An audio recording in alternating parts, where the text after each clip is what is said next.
So one of the questions we've had come up recently is in regards to our cubic mini wood stove, which we put in about 2 years ago. We had one viewer write in asking, how do we like it? I'd say it's worked out pretty well, don't you? Yes, it's quite attractive too. It's provided a lot of heat. There was some question as to the flue length. Do you have any concerns about that? The Cubic Mini had talked about the flue length being a certain length, and we were a little under that in the specifications. Yes, our flue's only about maybe 3-4 feet long, and they recommend about twice that. But it seems to work just fine. Yep. So we've accommodated for that. We've added some airspace in there. I think we'll show you what we did there. So it adds a little bit of an insulative layer, and we have some fiberglass in there as well surrounding the stovepipe. So that adds additional insulation as well. So it's kind of a cold night tonight. I think we should fire it up. It is. It's going to get down to below freezing, so they say. So yeah. So let's make some heat. I think so. It's time to start a fire. We've got some pine shavings, some small sticks, and there's a bit of a commercial fire log in there too.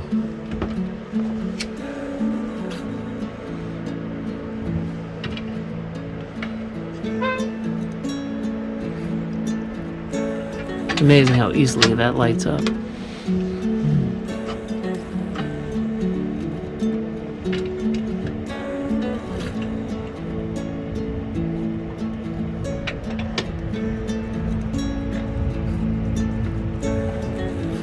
We find this fat wood is quite nice for getting the fire started. One needs to get the stovepipe warm so it can draw nicely. Getting it started, that's where having a taller stovepipe would help. But once it's going, we're good. We got started, burning nicely. We got the bunch of little sticks in there. We also have a piezoelectric fan up here, which gets warmed on the bottom and cooled on the top, and the difference in the temperature makes electricity, makes the fan run. So that helps distribute the air a little bit better. So we'll have a fire for the evening.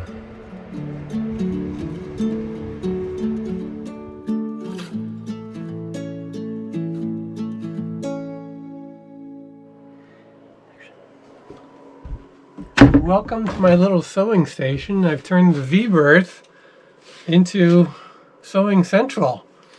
Got my Sailrite LSZ, which is the zigzaggy, and making screens for the cockpit, or windows for the cockpit.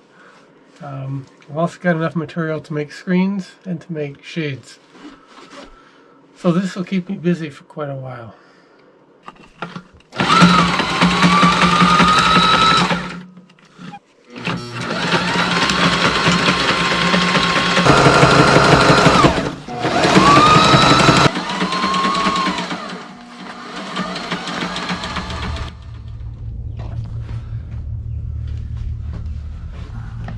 Chilly out there.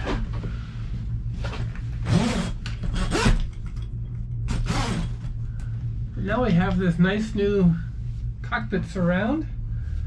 Toasty warm in here now. This is our latest addition to Athena. Umbrella fabric and clear vinyl. And on good days, it all comes off and we roll it up and put it away. Eventually we're going to have screens just like this, but for mosquitoes and critters.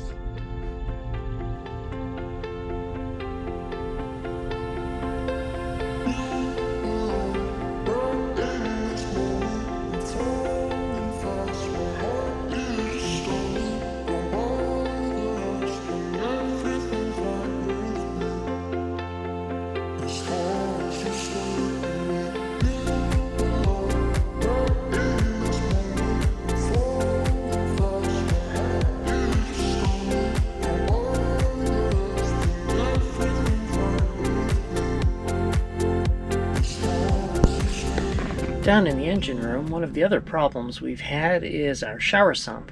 All of our sinks drain into a central bucket, and then the bucket is pumped out.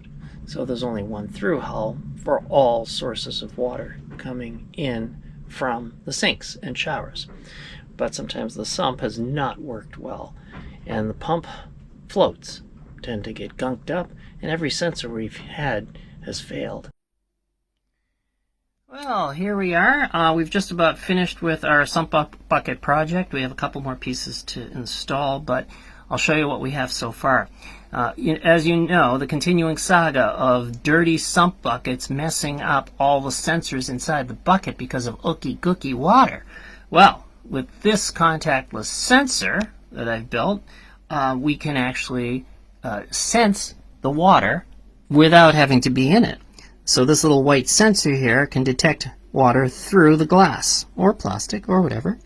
And we have an Arduino board that's programmed in Python that is designed to read the sensor and turn on this relay, which will run the pump and output the number of cycles here. Right now we've run the pump 12 times. So let me move the sensor towards the water. We'll imagine that the water is rising in the bucket. And you will hear a click, and you will see a light come on here on the board, and hear a click from the blue relay, and the count will go from 12 to 13. So let's watch. Here we go. The water's rising. Let's listen.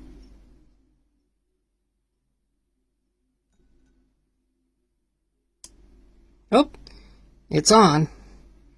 And so now it's running. It's cleaning out the bucket, and we'll say that the water is slowly going down. And in 20 seconds, it will turn off. And so we'll hear a click and turn off. And it turns off. Oh, but maybe the bucket's not empty. Maybe there's still water.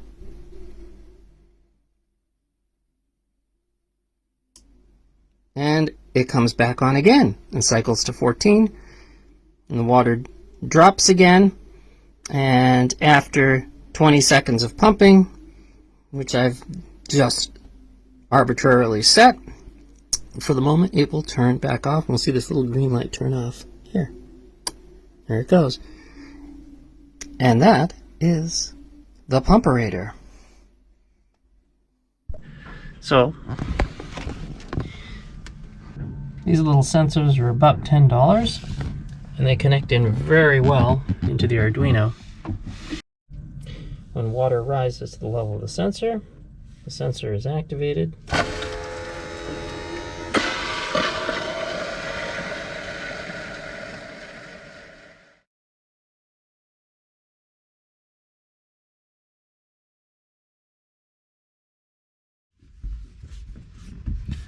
Electricity on a boat is always in short demand. The more you have, the more you seem to use. And you can either make it from solar, wind, or you can plug in. But at the end of the day, you still have to have enough storage to be able to achieve all of your goals for electricity consumption. Athena's got 400 amp hours, and that's been pretty good, but we added another 200 as well and redesigned the battery boxes to accommodate another 200 amp hour lithium iron phosphate battery. We've done well with the other two. Let's take a look.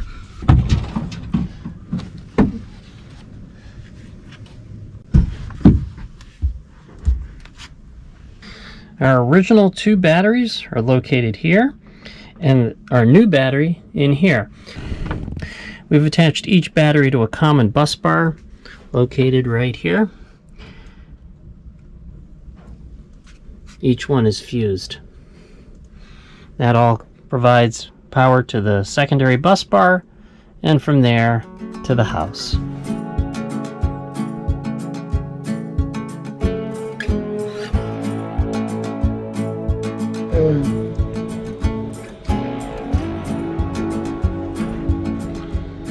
Well, those are the projects we've been working on lately. Next project, I think, is to go sailing. We're going to head south. We'll probably see you next in the Bahamas. Let's go.